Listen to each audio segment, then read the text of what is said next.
The Israel-Hamas ceasefire deal is already experiencing some tension. On Tuesday, Hamas returned the remains of 4 more hostages after Israel had threatened to cut half of its promised aid to Gaza. Israel alleged that Hamas was not being compliant with the deal as the terrorist organization promised to return 28 deceased hostages, but has only returned 8. Israel says that the handover is moving slower than expected. President Trump weighed in on the matter on Truth Social yesterday, writing, "All 20 hostages are back and feeling as good as can be expected. A big burden has been lifted, but the job is not done. The dead have not been returned as promised. Phase 2 begins right now." President DJT. During the negotiations, Hamas said that they don't know the exact locations of many of the deceased hostages, but still promised to return the bodies. Israel Prime Minister Benjamin Netanyahu backed the plan to halve the promised aid to Gaza if more bodies weren't returned. According to the Jerusalem Times, however, Israel has reopened the Rafah border crossing after Hamas returned the most recent hostages. Another important aspect of the deal is disarming Hamas. President Trump was asked about that yesterday at the White House. Here's what he had to say. We have told them we want to disarm, and they will disarm. And if they don't disarm, we will disarm them. And it'll happen quickly and perhaps violently. But they will disarm. Do you understand me? Dropsite News journalist Jeremy Scahill wrote on X, "During Gaza negotiations, Israel understood it would take time to recover all bodies of deceased captives. A specific mechanism for recovering the bodies was agreed. Now Israel is pretending that didn't happen, so it can violate the deal and cut the agreed aid shipments in half." Meanwhile, others are pointing to a video that shows Hamas holding public executions, reportedly to punish alleged criminals and collaborators with Israel. Rebel News reporter Avi Yamini wrote on X, "Hamas is back to slaughtering their own people, and like clockwork, the pro-Palestine mobs in the West have gone dead silent. 2 years of screaming at Israel, and now nothing." A lot to get to there, Amber. Firstly, on the issue of the deceased hostages. Obviously, it's a very macabre topic by its nature. It does not appear to me that Hamas has violated what was agreed to, because an Israeli journalist with the state broadcaster was the first person that I saw find or to reveal the written agreement for this phase of the deal.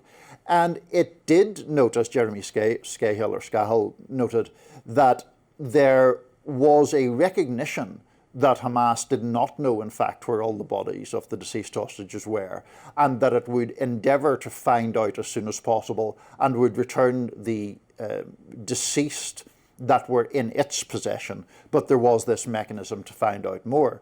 So grim though it all is, I'm not persuaded at all that they actually violated the deal. The only thing that I think cuts against that argument is that after Israel threatened to cut this aid, they were somehow immediately able to return more of the remains, right? I actually think that's the wrong chronology. Now, correct me if I'm wrong. I believe that they had released 4 hostages. Israel said we're not going to put in the aid, and then they released, I believe they did release new hostages before Israel changed the policy there. So I'm not, maybe I have the chronology wrong, but I'm not entirely sure that, I think they were always going to release the 8. Okay, one of the other interesting things is that they also apparently returned the remains of someone that didn't match with the missing hostages. So I'm curious what was going on there as well. Yeah, that seems a mysterious one, that Israel says that the DNA of one of the bodies that was returned does not match any hostage. I do think it's worth noting, Amber, there have also been deceased people returned in the other direction, as it were. And CNN has a very impactful report today about those 45 of those bodies, Palestinians, who were, the corpses were handcuffed and had their legs cuffed, and some were blindfolded, and some had evidence of being shot in the head. That is obviously very ominous and very bleak in itself. We don't know the full story on that score.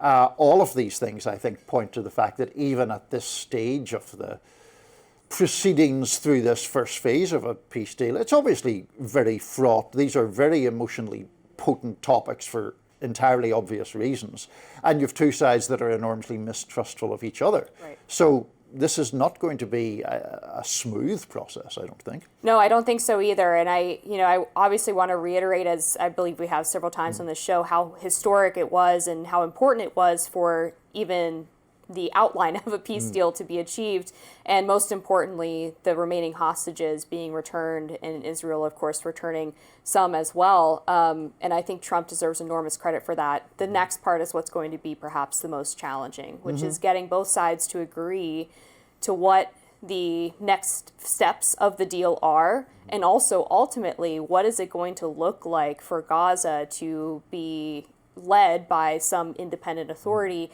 for Hamas to disarm and to no longer be in control of that region. Yeah, I think anyone who arrives at a peace deal, and I've said this elsewhere, who gets a cessation of a military campaign and therefore creates conditions in which people are alive who would otherwise be dead, deserves credit for that. I've also said, and I'll reiterate here, that to move away from any partisanship in all of this, I have very little patience with the Biden officials who I think are now trying to sort of cleanse or launder their own reputations by talking up their own role in this, when I would have been, and still am, very critical of them for not putting enough pressure on to get to this point earlier.